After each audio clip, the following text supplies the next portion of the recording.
Welcome back, guys, to another session of Sleight of Mind. Today, we're going to be talking about role models, the impact they've had on our lives, and why they could be important, and why you should potentially look for one in your life. I'm going to start the conversation off with you guys. I want to talk about, before we get into our role models and the impacts that they've had in our lives, what do you define as a role model? Do you have a basic definition of what you think it is to be a role model for someone?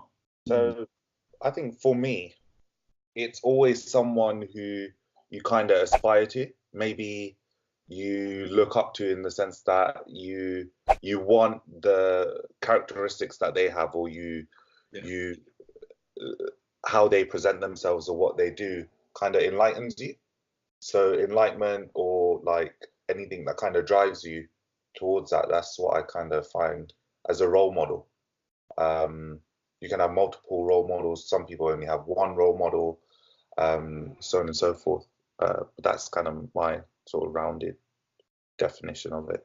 Yeah, same thing. It's just like example. This is someone that gives you a good example. But like taking it into like the scientific facts, like humans are mirror. They're called like mirror species. So we like to mirror each other. So if you was in a room, let's say for example, or in a train, and everyone crosses their arms the same way, like left hand over right hand, for example, then you're gonna cross your arm the same way too, because we're that mirror kind of species, and that's where I believe the role model aspect is of why we want a role model, is because we want to mirror what they do. So it's like J-Pa said, someone that you want to be like, and that's pretty much it. Yeah, I pretty much agree. There's a quote that always stuck with me, which for me really sums up role models, and I think J-Pal kind of touched on it when he said it's kind of by example. And the quote is, I think most people would have heard it, it's a fool never learns from his mistakes. A clever man learns from his mistakes, but a wise man learns from others' mistakes. Mm-hmm. And that's what I look at as... I think. Say again? Might have been Einstein, that one. Was it? I'm not sure. I'm not sure where it came from. I need to look it up. I heard that one. Yeah, it's a good quote, man. But for me, it sums up a lot of role models and what to expect from them. Okay, so again, before we dig into this and actually start talking about our personal role models, do you think it's important for somebody to have a role model? Do you think it's important to have somebody to look up to, aspire to? And if you do, why? I don't think it is important. I'm gonna go kind of other way with this. I'm gonna say it's not important.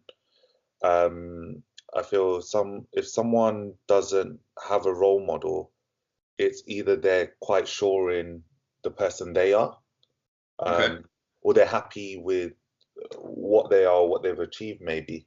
I don't think it's necessary to have a role model. You might just genuinely not be inspired by someone else, which might make you more of your own person as well, in that sense, an individual, which goes against the mirroring persona as well. Don't know, your guys' thoughts? I'm probably on the complete other end of that. Yeah. I think everyone should have and needs role models in their life, because I think if you limit yourself to your own experiences, your scope of things is so small.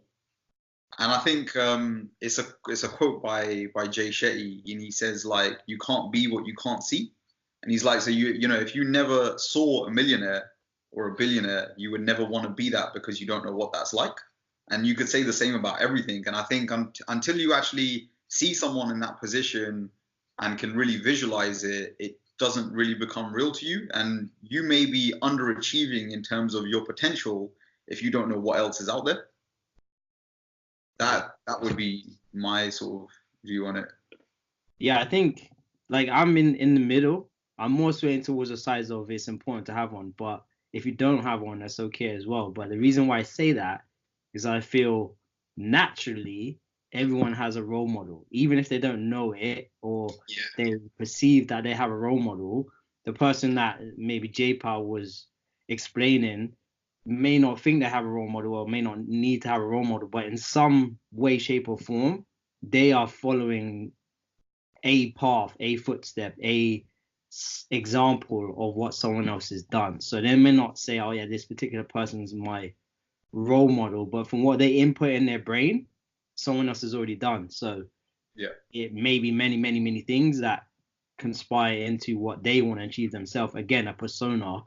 It may not be one specific person. So I think naturally we all have role models, but it's just some determine who that role model is, and some kind of say, I don't really have a role model, but they have an idea in their head of where they want to go and what they want to be. And that persona, what they're projecting in front of them, is that role model. And it could just be themselves. Like, I want to be this version of myself in time or whatever it is. But that's kind of a role model as well. So I'm, like I said, in the middle. But it's definitely important to have that example or projection in front of you. Yeah, I think it goes back to kind of what you said about kind of mirroring and modeling. And that's from a child though, right? Like when you're getting up, you're gonna model the people that are around you, your parents, your friends, whoever it may be. So I think even if you're not consciously accepting the fact that you have a role model, you're gonna be learning from your surroundings and therefore the people around you, and in some way, shape or form, they're kind of your role models. Yeah, that's it. Exactly. So you don't have a choice. You get them anyway, you know? Yeah, so, yeah. And it is important because who you surround yourself with is who you're going to be, and so on and so forth. So it leads back to that. It's just when we're saying a specific role model is like, this person's my role model. Yeah, okay, that might not be the case, but in some way, shape or form, you have examples that you're going to feed off. Yeah, agree. All right, cool. Let's dig into this. Does anyone want to kick off and talk about their role model, if there's any, maybe one or multiple? Yeah, I'll go, man. So I have a few. I want to say my first one would be Will Smith. I've always liked Will Smith. I liked his energy. I liked his work ethic. And when I started looking into the law of attraction, when I was like 16, 17 years old, I read the book The Secret. I started obviously digging in quite deep into the law of attraction and how to bring things into your path and how to set yourself up for the future. He was one of the main inspiring videos and interviews that I watched on how he thinks, and his whole life he's been preacher of the law of attraction, and even till now, like, he's taken over social media for the last, I don't know, 2 months, and he just put a little bit of effort into it, you know. So I think he's like at 30 million followers. That's just ridiculous, right? So so he is definitely an inspiring person. He's still working through his ups and downs. Obviously, he hasn't had a perfect life, but that work ethic that he has is something that I want to aspire to. You know what I mean? That positive attitude, that positive thinking, and he's got it on even on his bucket list sort of thing right now, where he's just like, right, I'm just gonna do everything. I'm not gonna say no. I'm just gonna go and get it done. Like that's the kind of attitude that I want to follow. So number one, definitely Will Smith is up there.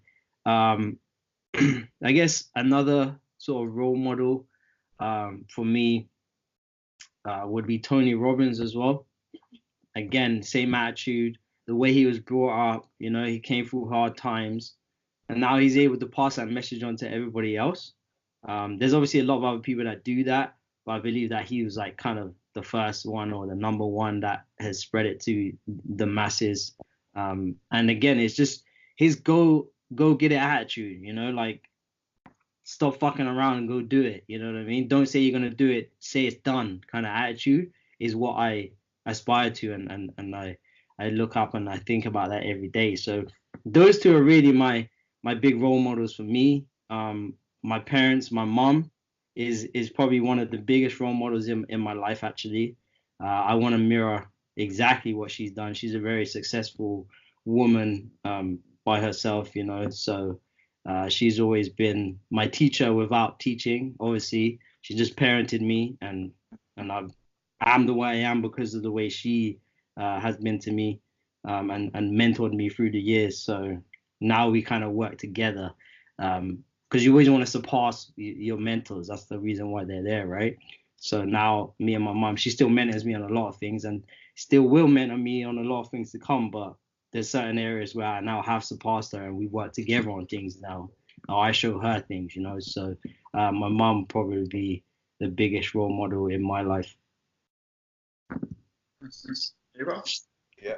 I can go next. I think for me, biggest role model has always probably been my dad, actually. obviously for me, for those who don't know, I lost my dad when I was 21. But same thing as you were saying, Jamie. Like I was very close to my dad while growing up, and his thing was always to teach me the different aspects of life. And it's kind of, so I kind of see like his life and how he progressed, and the type of person he was. So he had come over to England with no money at all, was able to create a sort of foundation, started his own business up here as well. He was faced with cancer while we were quite young, lost everything, built everything back up again. And like to this day, I still remember like whenever anyone asked him, like, how are you feeling? It's always been, I'm perfectly fine. I'm completely normal. I'm at the top of my game and everything. So it was always a positive attitude. And I feel like that willpower is the thing that kept carrying him on, even though he had multiple failures in life, but it just kept him striving forward. And then from that perspective, I look at my life where I've had a fortunate life because of his struggles. And now for me, the massive thing is to build upon that and use it as sort of a springboard to get to the next level where I picture myself that I wanted to be. And that aspect comes a bit different, where then the role model bit kind of drops, because the aspiration that I have in my head of what I want to be has kind of been maybe actually been taught by family and surroundings, but there's the ideology of where I want to be. And for me to achieve that, I need to follow what I think is the perfect version of me. So then I start following that path. So yeah, very much different type of role models. If we look at sort of when I was growing up, a big role model for me was actually like someone like Michael Jackson.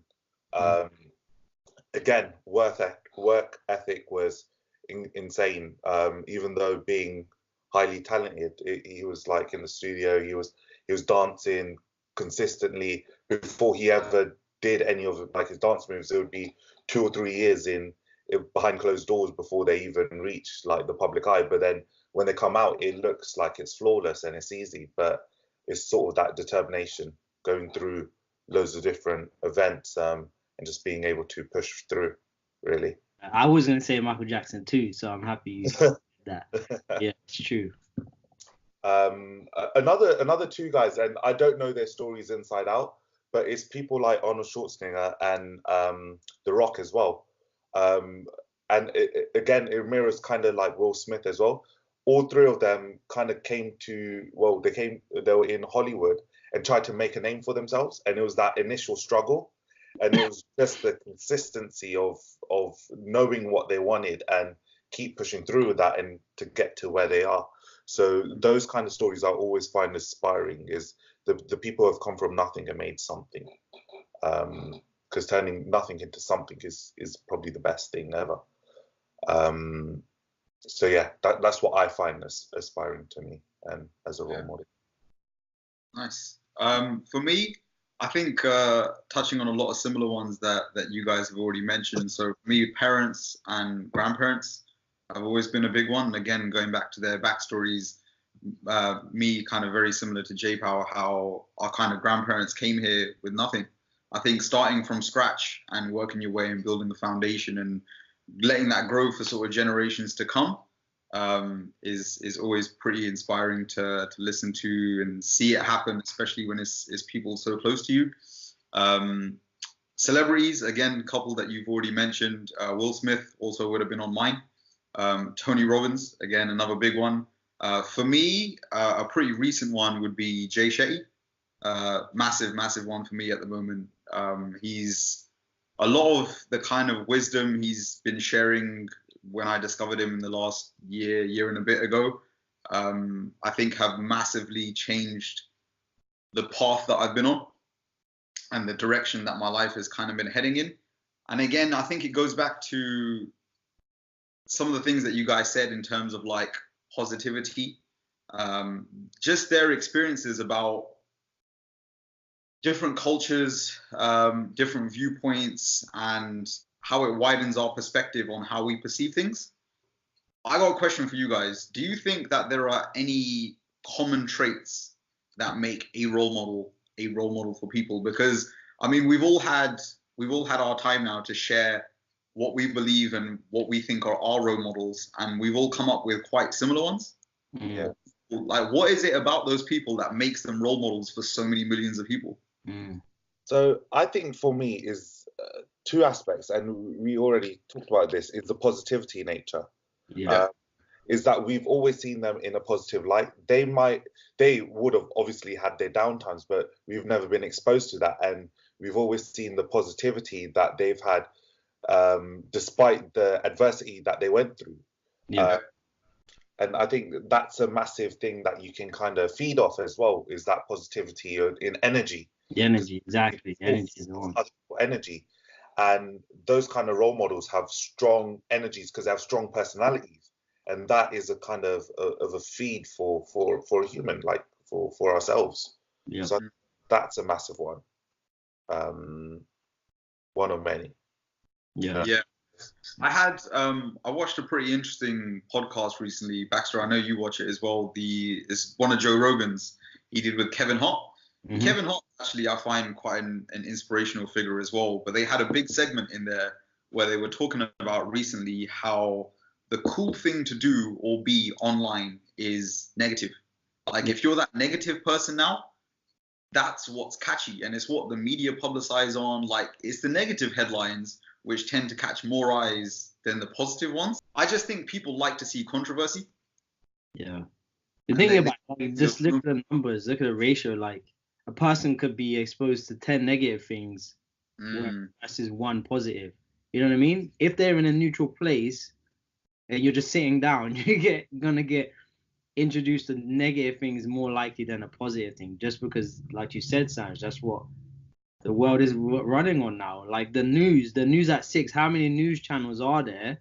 They're all about negative. Like, yes, some little positive things in there that no one remembers, but everything negative in there is consistently pushing in our faces and our heads and our ears. Obviously, again, you choose what you expose yourself to, but as a general bystander, if an alien came down, didn't know nothing about the world, they're going to see more negative things presented to them than positive. That's the way the world revolves now. I feel like naturally as humans as well, we remember, or at least the negative moments have more of a lasting impact than the positive. Yeah. Like the same thing you said, you could have 100 positive moments, but that one negative will stand with us and leave a bad taste in our mouth. Yep. And it's the same way, like, if you go to a restaurant, I feel like people are much more inclined to leave a negative review than they would be to jump on and leave a positive review. Yeah. And that one negative review takes 8 positive reviews to reverse it. Yeah. Simple as that. To be honest, I'm one of them. I would only write a review whenever it's like I really feel strongly about something. And generally, the times where I feel really strongly about something, weirdly, is when I'm feeling negative. Yeah. Yeah. I don't think it's a bad thing. I think it's just natural. It's just what we've become as kind of humans. So what's the logic behind that? Because obviously it feels like generally. So I'm just taking this from my perspective, is that the negative feelings have a stronger power in terms of a feeling than a positive feeling. So like when I'm happy, like, and majority of the time I'm happy, but like that jovialness creates a relaxation, doesn't create a sort of like, oh, I'm gonna go and do this now. Whereas an anger is like, I'm so angry or frustrated about something, to fix it and then need to do something. Yeah. Yeah. So yeah, I don't know, Sanj and Jamie, your thoughts on that? Like, why do we not action on the positives? Why do we action on the negatives? Yeah, I think a big thing is habits, and I feel, I don't know, but I think it comes down to something in our DNA. Our DNA programs negativity in a different way than it does positive because of our 3 mindsets from that chimp paradox. We want to think with our like ancestral mind first, which is obviously fight or flight response, and that is anger, or it's a negative feeling. It's not exactly a positive feeling to have a fight or flight response. So I believe it's due to our genetics. The reason why, I'm not obviously 100% sure. I haven't really studied that either, but I think that would probably be one of the reasons why. And then again, yeah, just the amount that we're presented to and the effect it has as well. You know what I mean? In these day and ages, it's a challenge to stay positive, where it's really easy to be negative.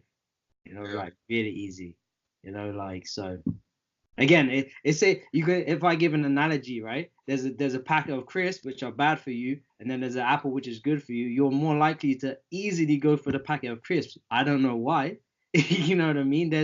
Because it hits that sensory endorphin in the brain to have that cheap food, have that snack food. Again, it's built in our DNA some way somehow. So yeah. I know some way it boils down to our DNA and our genetics, so I don't know exactly what, but that's what I think it is. Another criteria that they all fit in that we mentioned, and I'm sure other people will mention theirs as well, is that they all have a positive effect on other people. You know, like The Rock, Arnold Schwarzenegger, Will Smith, Tony Robbins. They're all out to help other people. They're not selfish with it. Michael Jackson, same. Like, they've all done something on a massive scale to bring positiveness to other people and lots of other people too. So that I think is one key trait as well. I don't know if people may have a role model that has done bad things to other people. You know what I mean? So someone may have a role model of Adolf Hitler. I don't know, right? But they have their own reasons for that. But again, he had a massive effect on a certain amount of people. So I think that's maybe one criteria that will fit into a role model as well. How many people they've had an effect on. Obviously, our parents have had effect on their social circles as well. So you see it in a different light from there as well. So yeah, that's another criteria I think that would fit into why you choose someone as a role model. Or even if you want to be a role model yourself, how many people are you affecting? How many people are you bringing positivity in their lives? If you enjoyed this video, be sure to comment down below with who your role models are and why they're important to you. Like and share the video with somebody that you know. Subscribe to the channel to stay tuned for more content like this next week.